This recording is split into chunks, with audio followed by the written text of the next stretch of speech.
right. Well, good afternoon or good morning, everyone, depending where you're located today. And thank you for joining us. My name is Cassie Marquez, and I'm a consultant here on our financial advisory team with MarshBerry. My role here within the organization is more so focused on client development, and I'm here to co-host our focal point on M&A advisory, what it takes to make a transaction, along with my colleague Kyle Hoeft, Director of Financial Advisory here with MarshBerry. So before we get started and I introduce my co-presenter, just one quick housekeeping item. Everyone's lines are muted. However, our goal is really to keep the session as interactive as possible. So as information is presented, please feel free to drop your questions into the chat. I'll be monitoring that along with my colleagues, and we'll address questions during the Q&A period at the end of our session. All right, so who is MarshBerry? We are your trusted advisor. We do take great pride in the fact that most of our clients work with us to grow and improve their firm so they can choose the path forward that's right for them. We are headquartered in Cleveland, Ohio. We also have 6 other U.S. office locations, as well as an international presence in Europe. And our expertise and focus is the insurance industry. Our number one goal is to help firms create value in their business, and we do so through our 3-step mantra. First, we work with insurance agents, brokers, wholesalers, IRAs, carriers, and TPAs to help them learn where they have strengths, how they stack up against others, and what they can do to take their business to the next level. We then leverage data and analytics to help build strategies for improvement. And finally, the last stage is about realizing value. It's really the culmination of everything we have helped our clients to achieve through both learning about their business and then improving it over time. And so this is really where our financial advisory practice comes into play, to help with both internal perpetuation and strategic partnerships.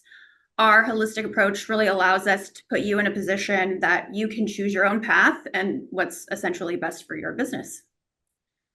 MarshBerry has been the #1 sell-side advisor for the last 14 years, having advised on over 1,000 M&A transactions in the insurance distribution space since 1999, amounting to over $20 billion of value.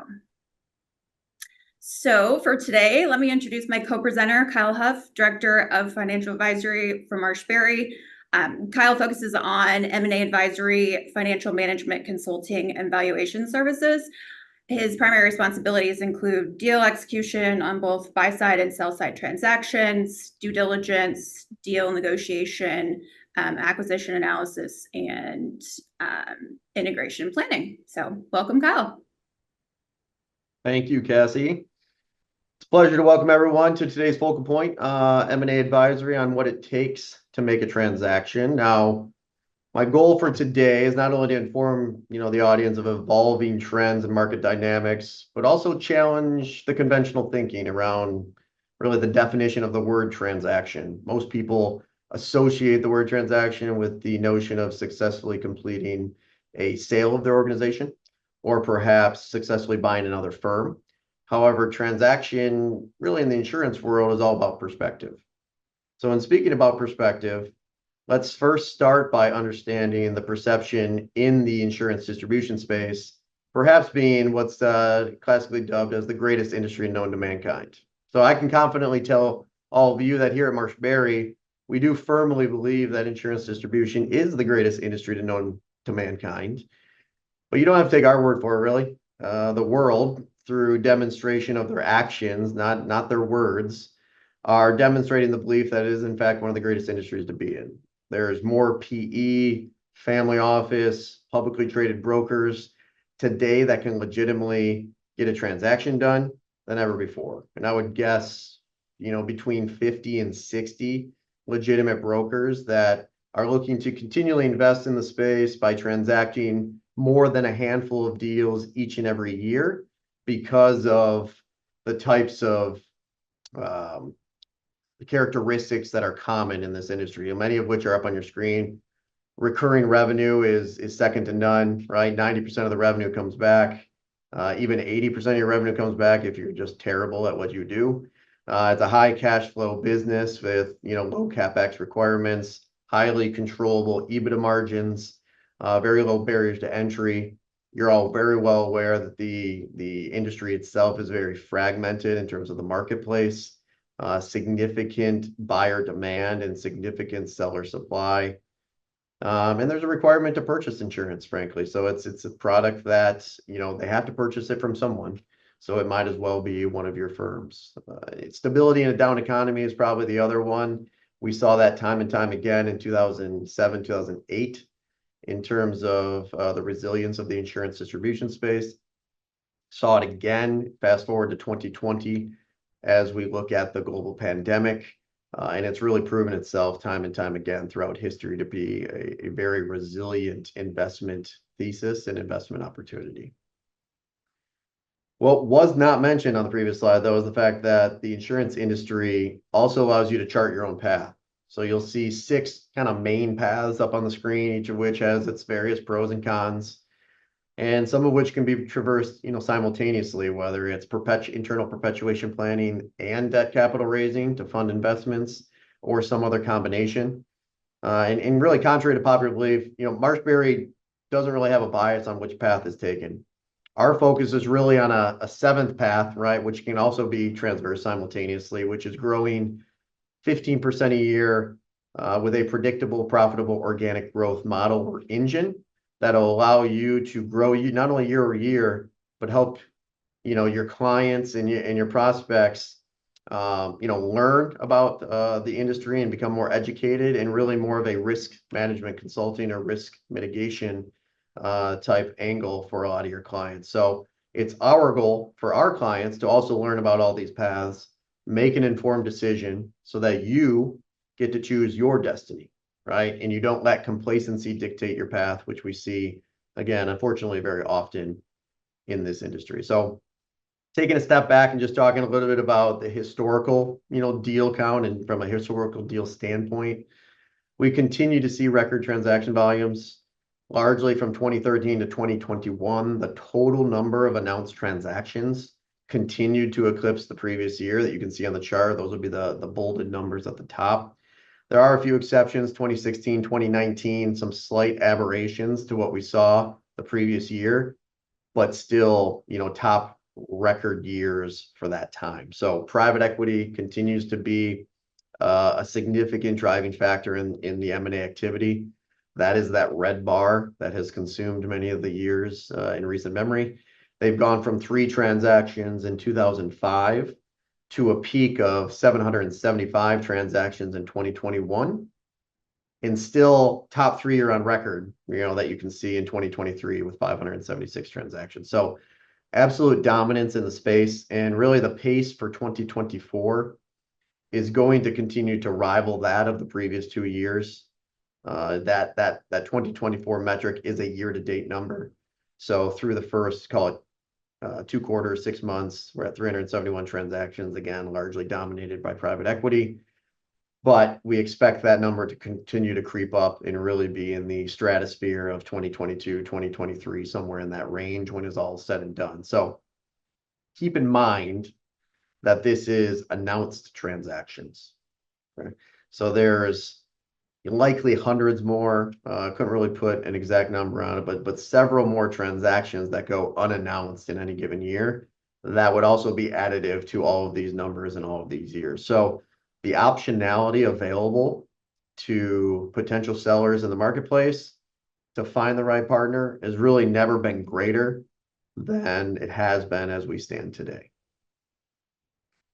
From an overall trend standpoint and in just kind of general market update, perhaps the biggest and most significant shift that we've seen in the last several years in terms of the buyer's mentality and the buyer's mindset is that they are more maniacally focused on dissecting and analyzing growth of sellers as opposed to being maniacally focused on profitability, which has been what they've done historically.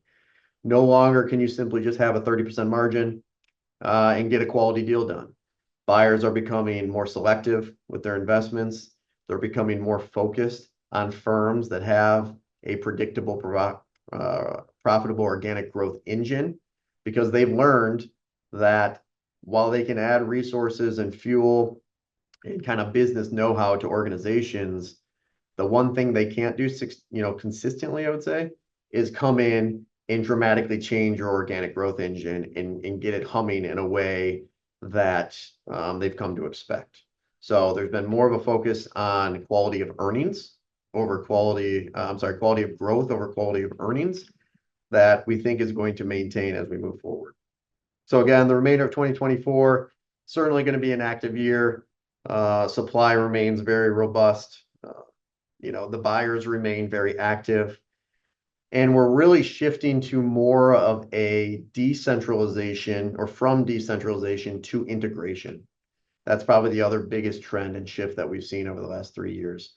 Buyers are looking for greater access to information, harnessing the ability to gain access to that information, and the ability to have the information to make better business decisions and utilize resources in a more timely manner and fashion. So it's not just, hey, we're going to leave you alone. We're very decentralized. You're going to continue to do what's made you successful. There is still an element of that, don't get me wrong, but there is more of a shift of integration where it makes sense so that they can aggregate data, make business decisions, and gain access to information at a quicker clip than we've seen historically. In looking at some of the multiple comparisons over this kind of 15-year period on the screen, so on the left-hand side, 2020, really 2024 through Q2, and on the right-hand side, 2008, the results and the differences between the multiples from a revenue standpoint are just simply staggering. I don't know if there's a better way to describe it. I mean, the average base purchase price, which is that green, blue, bar that you see, which can be defined as the cash and equity consideration guaranteed at closing. In 2023, it was nearly 3 times greater, 3x, 3 times revenue larger than it was in 2008. The average maximum purchase price, right? So if you add all of those colored bars together and get to the number at the top, the average maximum purchase price is well over 3 times, approaching 3.25 times larger in terms of revenue than it was in 2008. So understandably, 2008, dubbed the financial crisis, probably the biggest one we've seen since the Great Depression. Understanding the comparable of those two might be a little short-sighted from that standpoint, but nonetheless, I think even if you looked at 2009, 10, 11, 12, the delta between where we stand today and where we've been in the last 15 years is pretty significant.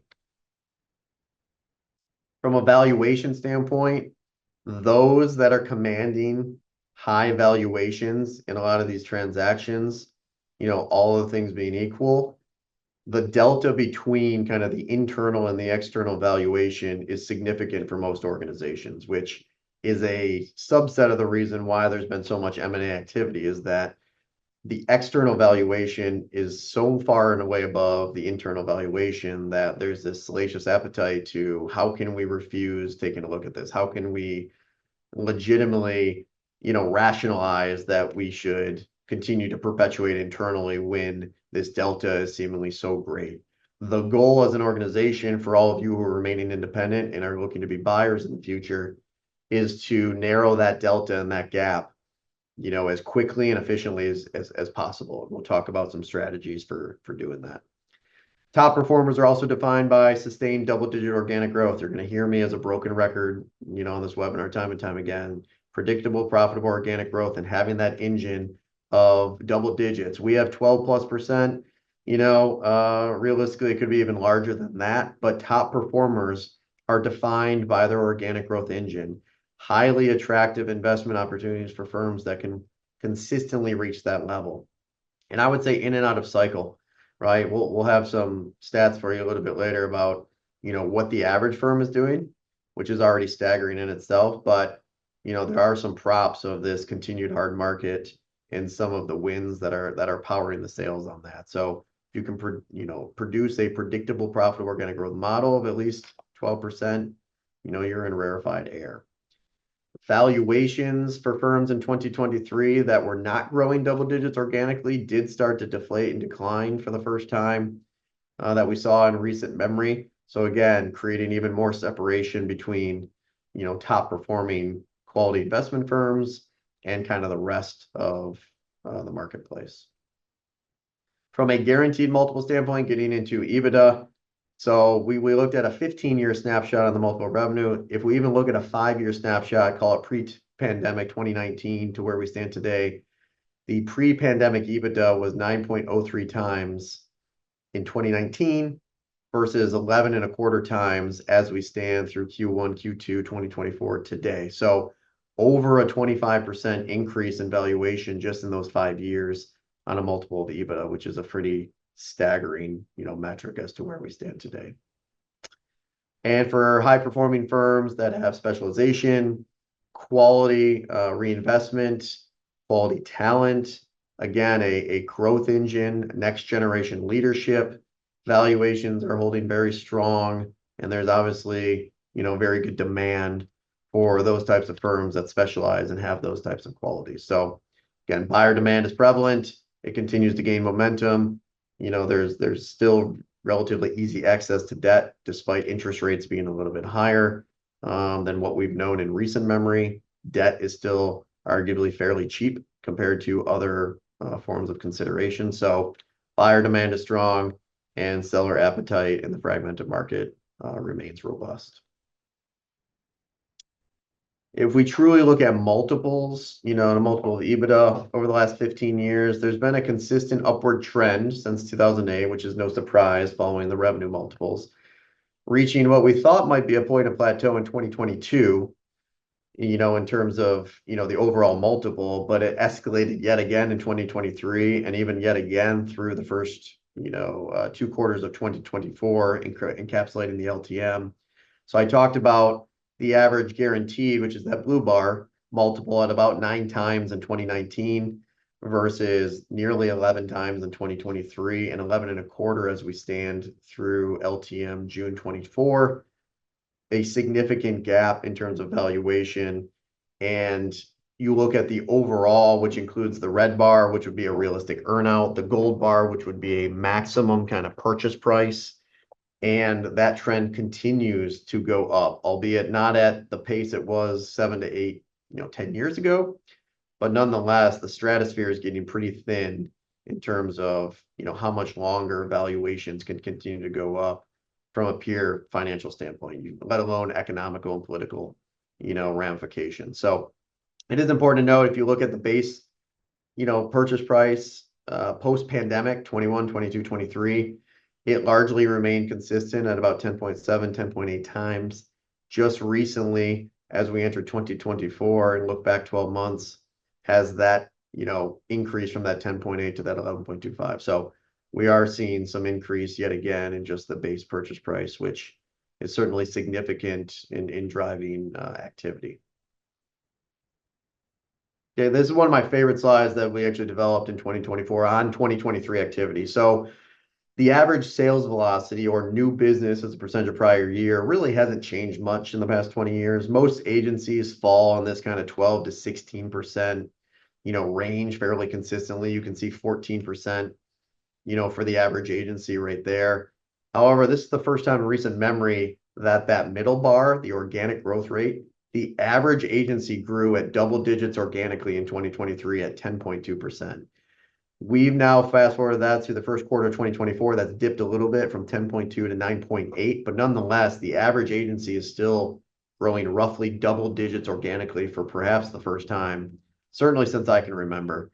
And MarshBerry took this even a step further and wanted to look at, we looked at over 1,000 organizations on our proprietary benchmarking system, PHP, and uncovered that about 7% of that, 6.6, of that delta between organic growth, or of that 10% true organic growth, was related and attributable to rate and exposure base and hard market, just premium increases. Okay, 7%. So over 70% of the organic growth of the average firm is just a function of the market and the economic cycles that we're kind of in. That left most firms with kind of a paltry 3% real organic growth rate that was actually driven by activities of that actual firm, which simply just isn't sustainable, right? If you want to remain independent, if you want to be attractive to employees, if you want to be attractive to next generation leadership, right? 3% I don't know about everyone on this call, but 3% doesn't get me out of bed to, and excited to go work for the organization. That's just kind of, maintaining. So the goal would be to implement now, create strategic plans now, position yourself now so that you can remain at 10% even when the hard market subsides, when rate and exposure base increases aren't running as rampant as we've seen them in recent memory. So keep that in mind when you're looking at firms and looking at benchmarking that firms are growing at 8, 9, 10%.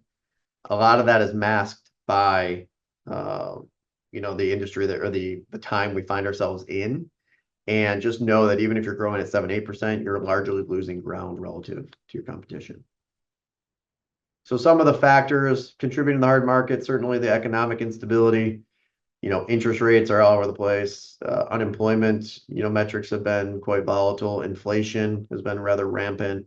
General market volatility, it adds to kind of this economic instability and kind of hard market. Certainly, we still have some lingering effects from the pandemic, and a lot of people use that as kind of a benchmark pre and post pandemic that, will probably continue for some time.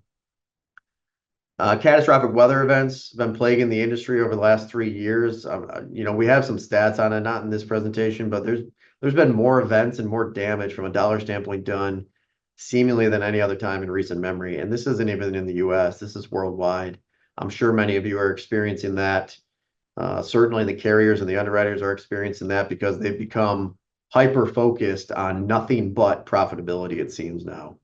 They've really thrown new cases, new business, really out the window and really put some pretty significant limitations on that. And they are hyper-focused on all things profitability. The weather events and some of that we experience and just claims in general are certainly contributing a significant amount to that. So the reinsurance market, conditions will probably continue throughout. I mean, we saw it continue throughout 2023. May continue into the greater parts of 2024.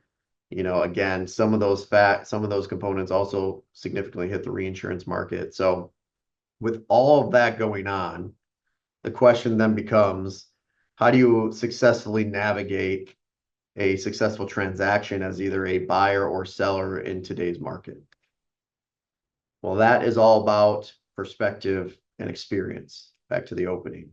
So we're going to first take a look at the buyer's perspective. For those of you that on this call that are looking to acquire, and be a buyer in the space, or just understand what the buyers might be thinking about as they evaluate opportunities. And, here's what's really considered from the buyers in this space. I mentioned this earlier on, growth trumps profit. Buyers have shifted from a profit-based interest model to a growth-based interest model. No longer can we get a deal done simply by having a 30% margin, right? And you as a buyer are probably should be looking at more than just a 30% margin or something accretive. If there's not a sustained, again, PPOG, predictable, profitable organic growth model, then with an investment in talent, next generation leadership, both the interest in that opportunity and the valuation will be significantly lower. From an accretive standpoint, obviously it makes good business sense that investments are accretive.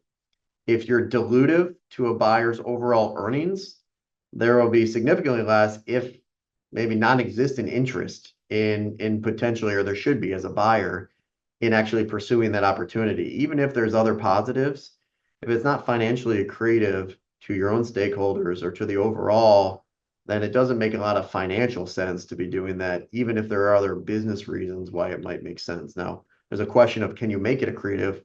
That's eye of the beholder. But buyers are actively looking for firms that are growing 8 to 10% organically plus and have a 30% plus margin. That is what drives kind of the initial interest, in their world. Nearly 40% of transactions go unrepresented, is what we estimate. It's tough to get a real gauge on that with all the unannounced transactions. However, roughly 40% of the transactions, in our opinion, go unrepresented. As an insurance broker and a business owner, you all advise clients every day. You're helping them find the right insurance coverages for their business, their properties, for their families, the right protections. You're an expert in your field. And I can't imagine that you would recommend that your clients go it alone and negotiate with the carriers on their own, right? Even all of you personally probably work with advisors all the time that help you, financial advisors that make you help you make financial decisions, manage your retirement portfolio, do your taxes. So why not, perhaps for the most significant financial transaction in a seller's life, would someone do it unrepresented? Well, from a buyer's point of view, it's all about watering it down, right? So how can the buyers continue to pay all these high multiples you read about? Well, the reality is they don't, right? Unrepresented deals and hometown deals represent a great opportunity for buyers to get a deal at a good multiple, not a borderline irresponsible multiple, right? And that helps blend down the overall multiple to something a little bit more palatable in the overall portfolio, certainly for their private equity firm and really for their management team. They love unrepresented deals, and I would venture a guess many of them would lobby for unrepresentation because they know that they have a leg up in the negotiations as a part of that. So you as a buyer certainly would want to try and find deals that are unrepresented, as part of the arrow in your quiver. You can probably get them for better deals. And again, 35-40% of the transactions in the marketplace are generally unrepresented, at least what we can gather. So certainly high on the buyer's radar. Due diligence, from a buyer standpoint, obviously a key step in an M&A transaction is kind of confirming the soundness of the deal. But really the bigger due diligence should be done on from a cultural standpoint. I think McKinsey did a research study. I don't know what year it was, but I think it was something like 95% of the executives described cultural fit as critical to the success for integration of a transaction and making a transaction successful. 95%. And the research then followed up and showed that 75% of people in key roles were typically not with the organization within 3 years post-closing. So this demonstrates how often leadership might be culturally misaligned with the ultimate partner. And the risks of neglecting this step means you've got a watered down management team. And there could be a variety of reasons. They could have already been entering retirement. There could have been a misalignment in terms of expectations post-closing. They may have got money from an earnout and decided that was enough, right? And they didn't have the motivation anymore. There's certainly a host of reasons, but clearly a misalignment that it's that high on the radar as making transactions successful, yet so many 3/4 of the leadership team is gone within 3 years post-closing. So prioritizing cultural due diligence helps both sides identify risks and opportunities, post-transaction costs. It obviously streamlines the process.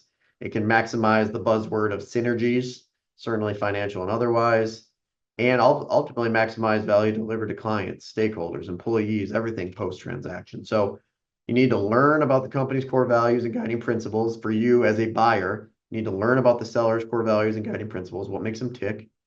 Analyze the communication styles, language barriers if there are any, ensure that, and try to ensure effective collaboration. Understanding hierarchical structure, kind of reporting lines, decision-making mechanisms, do those jive with, you as a buyer and what your cultural identity is? Evaluating employee engagement and satisfaction of the employees that you're bringing on, the work environment, right? The employee interactions, the company traditions that they adhere to, understanding how the company interacts with customers, with stakeholders, and just gauging cultural differences and impacts is perhaps one of the most critical things you can do as a buyer when you're looking for opportunities or evaluating opportunities. Understanding that's difficult to do in a couple of weeks, a month, 2 months, right? It's not that you have unlimited time to evaluate and make these decisions. Certainly understand that, but it can be done. If it's done in a thoughtful way, then it can be done to give you the greatest sense possible for if this is going to work post-closing. And finally, the people, right? Much like real estate, location, location, location.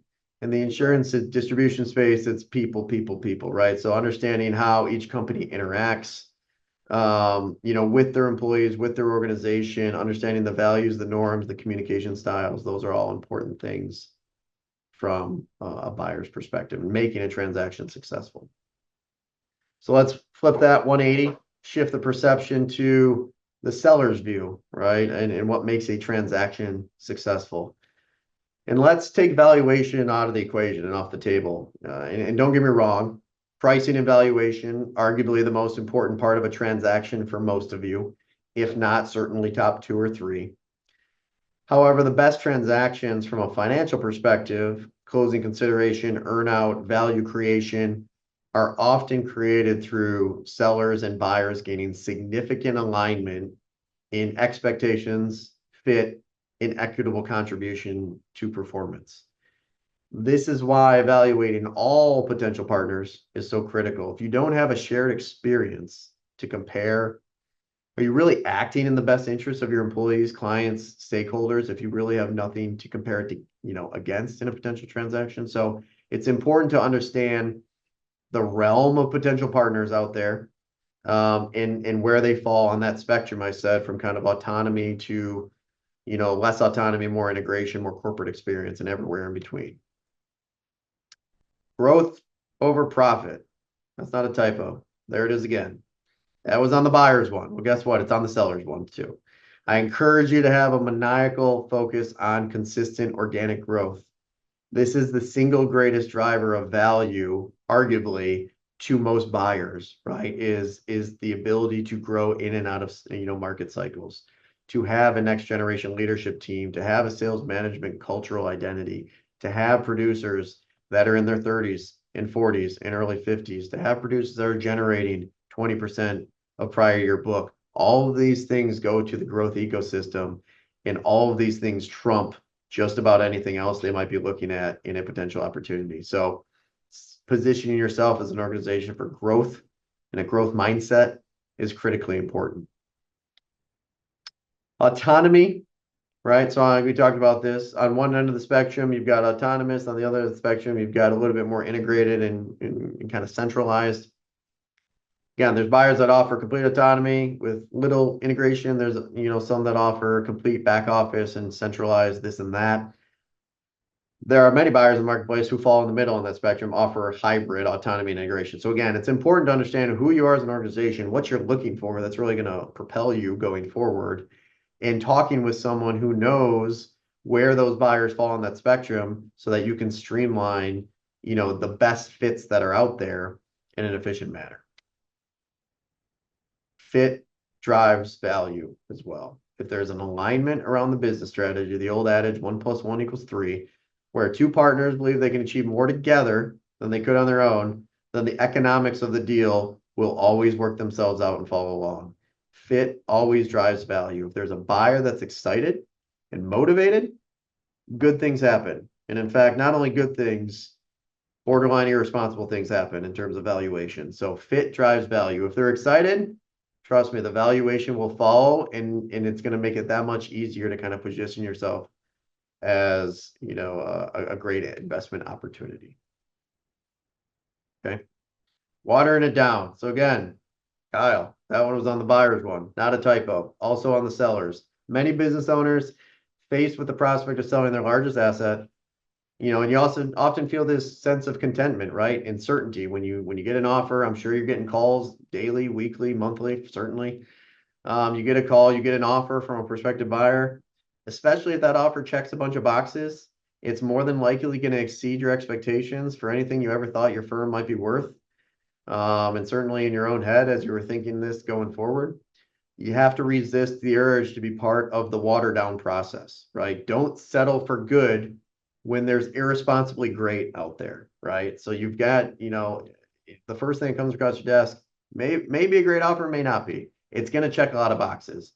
But from a fiduciary standpoint, and really a fit standpoint, you owe it to yourself to kind of expand the field and really go through a process if that's what you're looking to do, because there's going to be great out there and you shouldn't settle for good. So not to get psychological, I do not have a PhD in anything that would be psychology, so don't pretend to be, but cognitive biases certainly affect most people's abilities to make the best decision for themselves. So for business owners, the potential sale of a business can be a very emotional decision. In many cases, owners facing, a bird in hand is worth 2 in the bush. you experience strong cognitive biases resulting in poor decision making. So you favor information that confirms how you already feel, and you kind of run with that. And a lot of times you just kind of need to stick to your lane, right? What money don't realize that the act of selling a firm has less to do with understanding the business and more to do with understanding the M&A process, current market conditions, competitive landscape, the mindset of the buyers. In this current M&A environment where demand for quality firms outweighs supply, top performing firms often hold the upper hand, and many of you who are top performing firms don't realize that. But the buyers are far more experienced in this process in art of negotiation and deal making than many of you are, and they do dozens of transactions a year, some of them. So you got to ask yourself the question, how many firms have I sold? Right? And for the most part, it's probably going to be the first and perhaps the only or last firm that you may ever sell in this environment. So you got to have honest conversations. You got to create a roadmap for strategic planning to, when you take these meetings with prospective buyers, you've got to be able to have an ability to measure the opportunity against whatever your predetermined strategic plan is. Does this fit? Does this supplement? Does this make us better? Right? If you don't have that strategic plan and have honest conversations with your employees and your organization and leadership around what it's going to look like in terms of accomplishing your goals, then you're not going to have anything to benchmark it against. And the time to do the strategic plan is before you start taking the meetings, not after. Okay, so I encourage you to continue down this journey, this cultural revolution, I call it, path to a growth-focused mindset. Okay, so from a fixed mindset, a lot of those, you ignore things, you rationalize things, you got good enough, you get a little defensive, you kind of avoid change. It seems to be taking a lot of effort and energy, don't really want to do that. You need to graduate to a growth mindset. You need to be able to embrace change, play offense, don't get complacent, don't settle, be persistent. These are all qualities that make a transaction successful because it's a mindset that's unique in the industry because it takes, guess what? Effort and energy, but it's very attractive to potential partners. It's very attractive to potential new hires and recruits, to employees that you're trying to get over to your firm. It's very attractive to employees that are already there, career latticing, upward mobility, executive management opportunities. And it's very attractive to producers and carriers, right? Carriers want to know that they've got a firm that's ahead of the curve, that's going to perpetuate, that's got their, stuff figured out. So follow the cultural revolution to a growth-focused mindset, and you'll be in good shape. Okay, so let's talk a little bit about some experience, the benefits of having an experienced advisor in your corner. Better financial outcomes. I think the data would run rampant with experienced representation, certainly receives more money in transactions, period, full stop. Okay. Having an experienced investment banker that has a vast network of contacts, potential buyers. We know the buyers, they know what they're looking for, they know the negotiating style of the buyers, they know what their culture is like. Again, fit drives value. You can't find the right fit with one instance and opportunity. Cadence. So, cadence, communication, and timing. So everything has its time and place. So it's important, similar to the real estate analogy, location, cadence, communication, timing has its time and its place, and it's very important as a part of the process. It provides validity to earning and growth that you're projecting up on the screen, the pro formas, all that, and negotiating with, your best interest in mind. So many advisors have a fiduciary responsibility to you as the seller. We have, negotiation of better terms in the agreement, ensuring the partnership's a good match. And most important, knowing what terms the buyer will accept if you ask for them. Buyers aren't going to volunteer terms that are going to be good for you necessarily or benefit you unless there's some prompting. So again, knowing what to ask and when to ask is significant, and it helps avoid not the if, but when certain pitfalls arise, right? The due diligence process is often something very unique to sellers. It's very intense. And there's often a skill set in navigating that. So, this could be the difference between tremendous success or disastrous failure in terms of a partnership. Okay, I'm going to rattle through some of these other more common ones. LOI negotiation probably goes without saying. LOIs can be complicated and nuanced.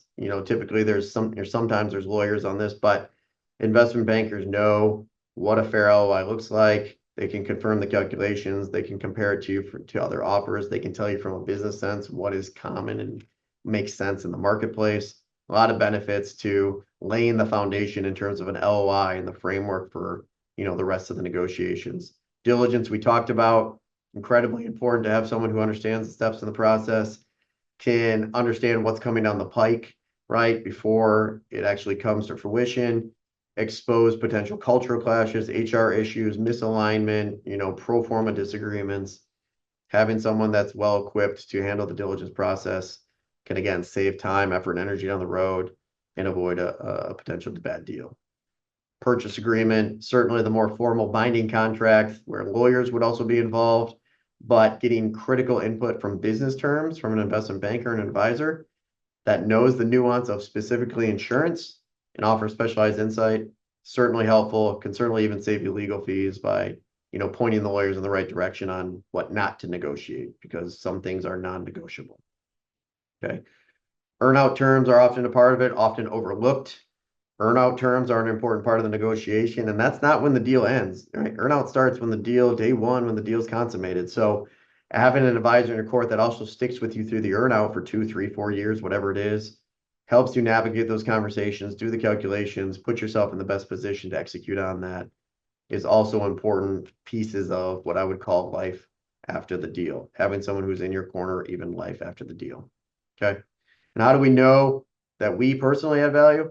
Well, in terms of pulling our deals from 2020 to 2023 over the last 4 years, MarshBerry's differentiation purely from a financial standpoint can be quantified and boiled down to a 1.1 times revenue increase over, all the other publicly available deals in our database. So for a $5 million firm, that's an additional $5.5 million of purchase price.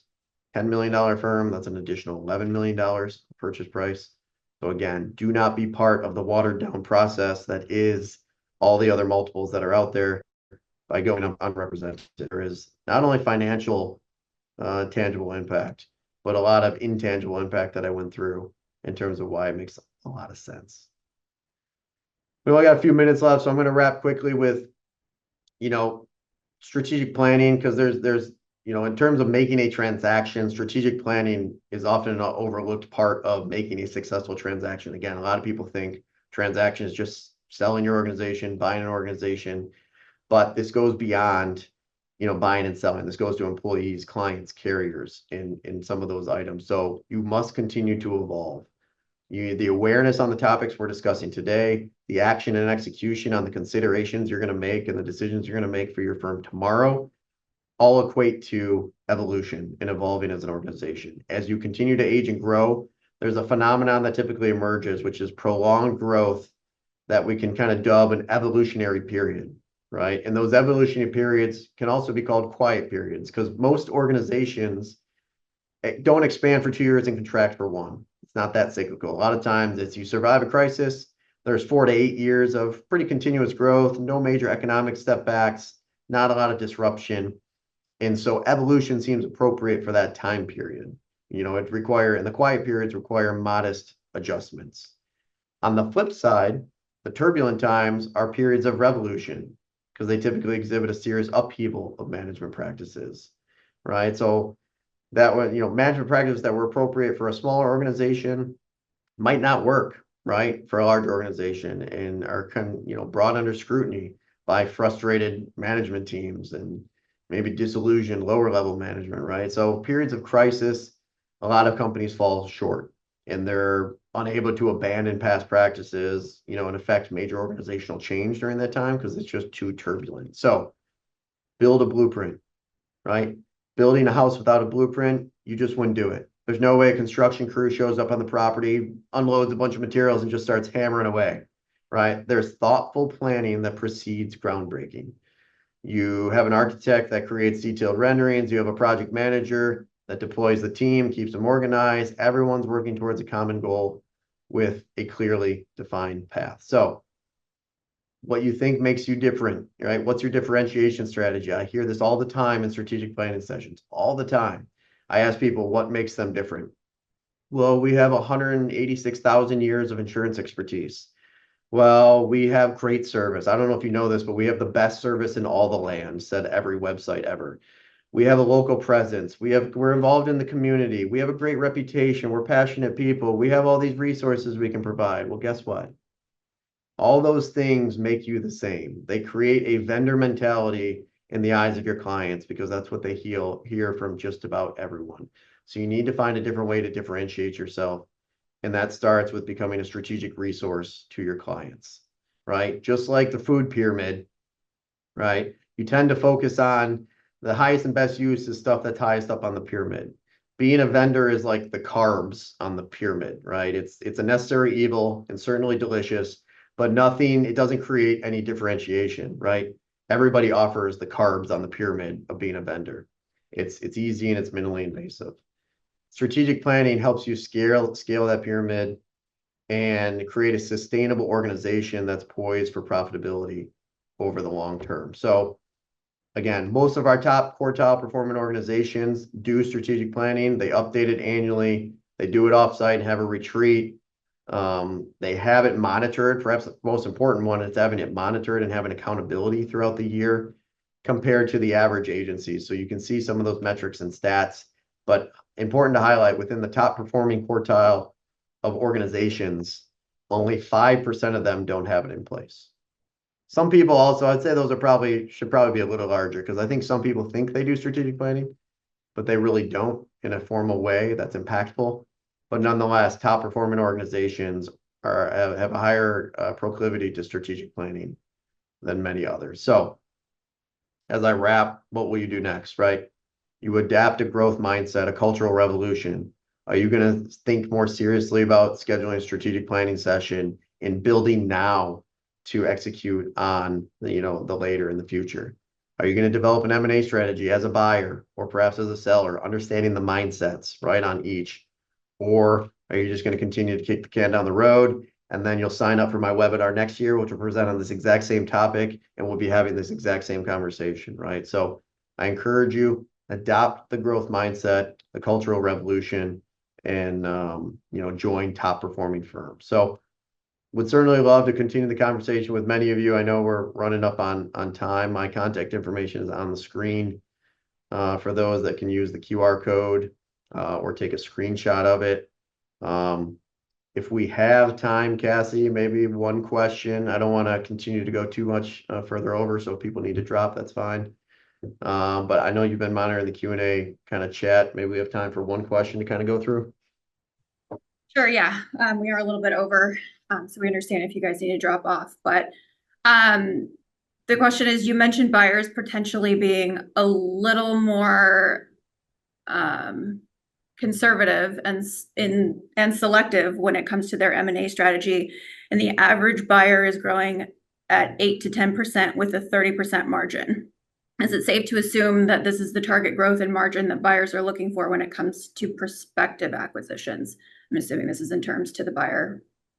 Yeah, I mean, it's a good question. I would say that's probably the minimum barrier to entry, really. I mean, certainly buyers will do deals outside of those metrics. If you were only growing 2 or 3%, there's always a story and a method behind the madness of sorts. But most of the buyers that you'd be interacting with, if you were a seller in the marketplace, are going to be growing at that 8 to 10%, compound annual growth through M&A, but also most of them would suggest that that's just an organic number. And a lot of them are operating in excess of 30% EBITDA margin, certainly. So back to my comment about being accretive, they are looking to say, is this opportunity going to be accretive? And I would suggest that those are the minimum barriers to entry. If you're not growing 8% organically in today's environment, I mean, the average firm is growing 10%. So I would say the 8% would maintain over time, even as we get into a soft market. Like if you're not growing 8 to 10% organically, you're probably losing ground relative to your competition. And frankly, you're potentially dilutive to them as a potential investment opportunity. So there's not a lot of attractiveness. They may still do the deal, but you will be part of the watered down process with a multiple that will be good. You'll get a good multiple, probably more than you expect, probably more than you ever thought you'd get, and you might take it, right? But you're leaving, again, irresponsibly great multiples out there if you're doing that. So yes, I think you should be striving for in excess of that and double digits at a minimum. I'm less concerned about the margin because I think having a good growth story can trump margin sometimes, but certainly getting to those as a minimum barrier would be a goal. So again, if there's other question. I think there's a few other questions in the Q&A. We're not going to have time to run through them right now. However, I will follow up with you one-on-one if you have a Q&A in the queue post this webinar over the next couple days. So we appreciate everyone's time, participation, and effort and energy on this webinar. Hopefully you got a few nuggets out of this information, and certainly, if you want to chat more and pick my brain, let's continue the conversation post this webinar. Thank you.